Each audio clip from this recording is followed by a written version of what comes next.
I've been saving up my money for the past year, and by the end of the year, I was almost close to my goal. I would be lying if I said I was not ecstatic. I was thrilled because I was saving money for my very own business. Even though I was aware that being an artist was difficult, I persisted. I loved art, and I didn't want to do something that wasn't interesting to me. On my canvas and solely in my colors did my universe exist. I used to occasionally lose myself in capturing the beauty of the world or bringing my imagination into reality. The hours would pass without me realizing it. I wanted the whole world to see my artwork. I wanted to accomplish a major goal to open my business. So I tried to do the online business first to get experience and money. I've heard people's lives practically change through it. Therefore, there was no harm in giving it a shot. For the past 4 months, I've been selling my artwork online. Social networking was quite helpful to me. I received the praise that I used to crave and have been picking up some good cash flow for the past few weeks now. In addition, the uncle of my next-door neighbor offered me a job as a delivery driver.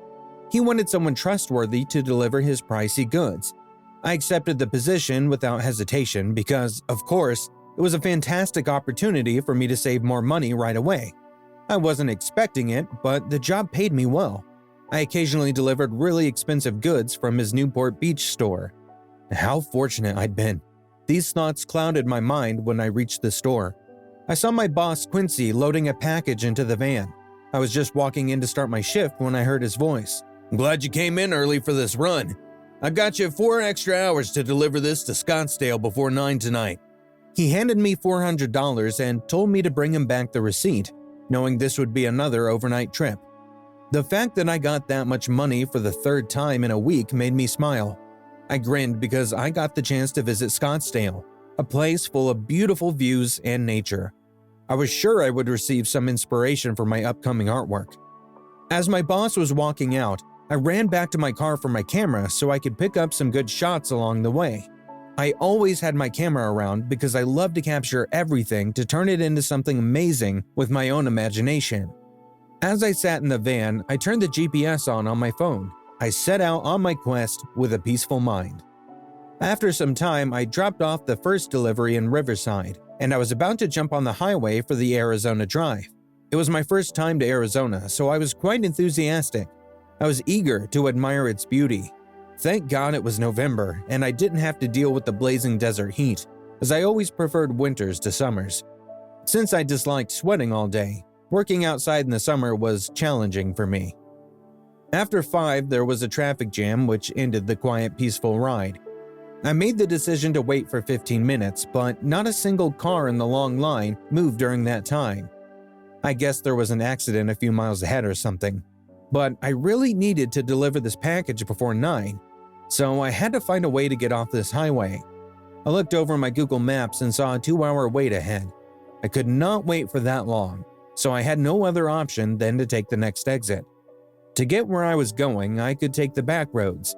That seemed to be the only other option.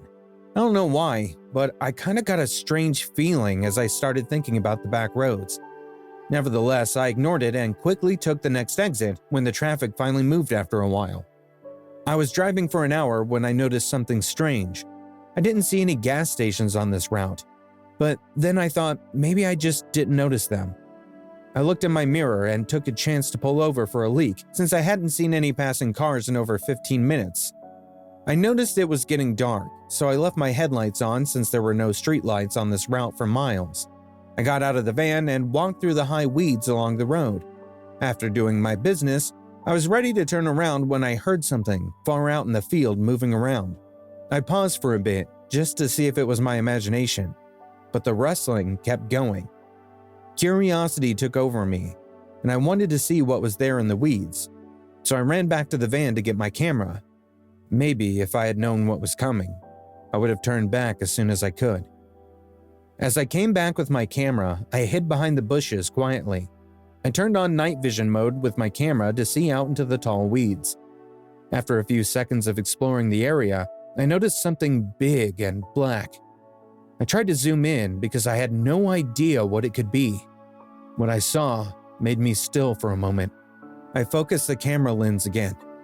I was sure there was no predator out this far into the desert. So what could this be? It wouldn't be a coyote. I was confused. Whatever it was on all fours and as tall as 5 feet. I pinched myself in order to try and wake up from any hallucinations or if it was some kind of dream, but to no avail. The thing was moving through the bushes, as if searching for something. Suddenly, my hands froze. One eye made contact with mine through the camera lens. My breath hitched as I saw the eyes shining as it found what it was craving. The strange creature popped its head up through the tall weeds. What was happening? I couldn't believe it. I was not tired, so why was my mind playing these tricks on me? I came to my senses when I heard the loud sound of crushing branches from across the highway. I could tell it was getting louder, as if it was making its way towards me. I didn't know what it was, but I had to run away for my safety. Getting my courage together, I left my camera hanging around my neck and ran. I didn't have enough guts to look back. I was scared it would catch me. Cursing myself, I ran as fast as I could for my life. I hopped back into the van so I could make my way back to the highway. I started the van with trembling hands. I had to get away from this thing. I looked back and saw 2 large bear-like dogs standing upright as if they were humans. But dogs don't stand upright like that. And it's not a coyote or a bear. I felt myself losing consciousness as they kept staring at me intensely. While accelerating the van, I cast my eyes forward. This was something I had to get away from. The scene kept playing through my mind. I shook my head and tried to forget it, but I was traumatized. I looked down and saw the gas was getting low. I had to find a gas station fast before I would be stuck there. Merely the idea of it gave me shivers. I was driving for over 20 minutes, yet I didn't see a single car pass me since I got off the highway. What did I do? Was this some kind of prohibited area? Did I miss a sign or something? Whatever it was, I had to reach the highway again. At that point, the delivery was out of my mind. I just wanted to get back to safety. Suddenly, I saw lights ahead. I sighed, thinking it was a small town where I could refuel the van. I tried to check for it on Google Maps, but there was no town that appeared on the long road. Maybe the GPS had stopped due to weak signals. I came across a dirt road leading back to the lights I saw off the road I was on. As I pulled up into the small town, I noticed no one was around, but all the buildings had lights on. Why was it so quiet? If everyone was sleeping, why were the lights on? The question lingered in my mind. So many weird things were happening, but my priority was to get back as soon as I could. I saw a gas station and relief washed over me. I quickly pulled into the station so I could pump my gas and leave this weird place. I noticed I had to walk in to have them activate the pump, so I walked over to the door, but there was no one inside. Hello? Hello? Is anyone here? I shouted, but I received only silence in reply. I walked outside and noticed somebody inside the restaurant across the street looking over at me. At least someone was around. I thought the sight of the stranger would mean things might be okay. The storm inside me calmed, yet the strange feeling of this town sure didn't leave me. If only I knew the biggest storm of my life was soon approaching. I looked around me and saw lights and lights everywhere. I questioned why I was unaware of this location.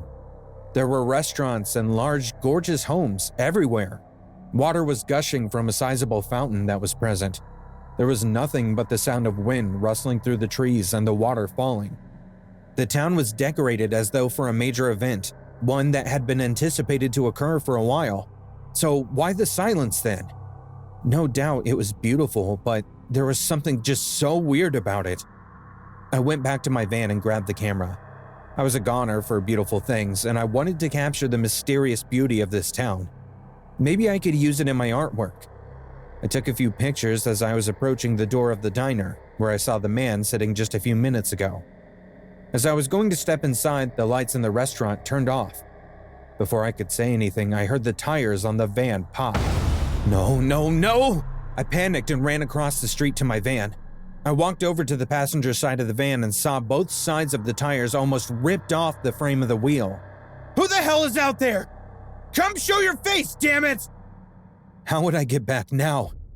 I yelled and kicked the van, as if kicking would help. If someone was pranking me, it was a sick joke, because I wanted to punch whoever did it. Anger rushed through my body and I kept shouting, but every time I was still met with silence. I fell to the ground, feeling alone and defeated. I grabbed my hair in frustration, but things got worse when I looked up and saw all the lights in the town go out. Great. Wow. I was left alone in the dark, and the only light was now the full moon. Silence and darkness began to overtake me. My heart was beating so fast that I thought it would burst in my chest. I tried to breathe slowly, but I was shaking so badly. I knew I was trapped in this place, and it was making my skin go numb. I was waiting for the night to pass. Maybe in the morning I could do something about the van, or maybe after some time the lights would come back on. I was trying hard to assure myself, but that didn't even last for minutes, as I heard glass breaking inside the gas station. Slowly, I started to climb back into the van. I felt something behind me. I glanced around and noticed a large shadow that moved quickly and vanished in the corner. Whose shadow was this, when there was no one out here other than me? There was nothing safe in this town, I realized. Its captivating beauty betrayed me from the start. I started snapping pictures at the store window, trying to catch an image. I didn't try to approach it because whatever the thing in the field was had already scared me enough. The only sound I heard now was my camera clicking as I took photos. I looked over the pictures I took and saw people rumbling through the station, but these people didn't have any heads. My eyes widened and I tried hard to muffle a scream with my hand. Tears gathered in my eyes and I closed them. Maybe I was dreaming, or I was having sleep paralysis or something. I tried to make myself believe it was not real. What kind of cursed town is this? Then I realized why it's not on the maps. I couldn't calm myself because the headless people casually moving around the station haunted me. I must have played that picture over 100 times in my head as I was trying to make some sense, but nothing helped. I couldn't get that image out of my mind. My body was sweating and shivering, and my breathing was fast. For some time, things were so quiet, and exhaustion took over me. Everything around me was getting blurry, and the last thing I knew, I clutched hard to my camera before I passed out. After about an hour or two, I was awoken by a knock on the van door. My head was spinning and I furiously rubbed my eyes. When I realized where I was, I panicked all over again. I looked in my rearview mirror and saw a headless man. I screamed so hard that my throat hurt. I quickly checked the locks and sighed in relief that the van was indeed locked. The headless man rubbed down the sides of the van as if he was trying to find a way towards my door. I heard noises and looked out through my passenger side window as I saw a group of people stumbling out of the house. I looked toward the other side and saw more exiting the shops, all of them headless, and cold shivers ran through my body. I knew I had to make a run for it, but how?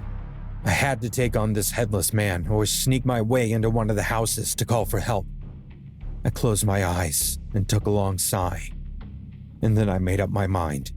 I quickly moved to the passenger seat, but the headless man turned towards me as if he recognized me through my scent. I stopped and held my breath. After some minutes passed, I opened the door so slowly it felt like an eternity and climbed slowly off the seat. I ran into the nearest house with the door half open to find a phone for help. Maybe if I had any luck left, I could call 911. I closed the door of the room behind me and immediately cursed myself for making noise because the sound of people outside increased. I could hear people walking and moaning.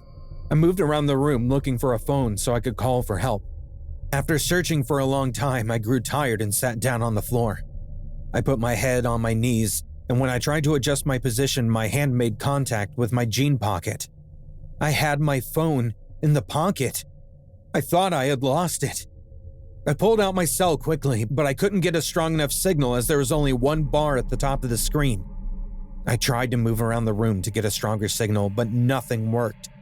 Still, I called 911 as many times as I could, with the hope that I would hear the line connect and someone would answer. As I was trying once again, I heard something large and very heavy walk into the room, breaking everything inside. I quickly ran towards the door and pulled out my night vision camera to see what was coming. I saw that the large wolf-like creature, like a coyote, was sniffing the air. What was he doing there? Did he follow me? Please, no. I could see it was trying to pick up my scent. Suddenly, the cell phone in my hand went off. It was 911. Tears rolled over in my eyes, and I immediately answered the phone, begging for help. 911. Please help What is me. your emergency? I'm stranded in this town. Help! Send help!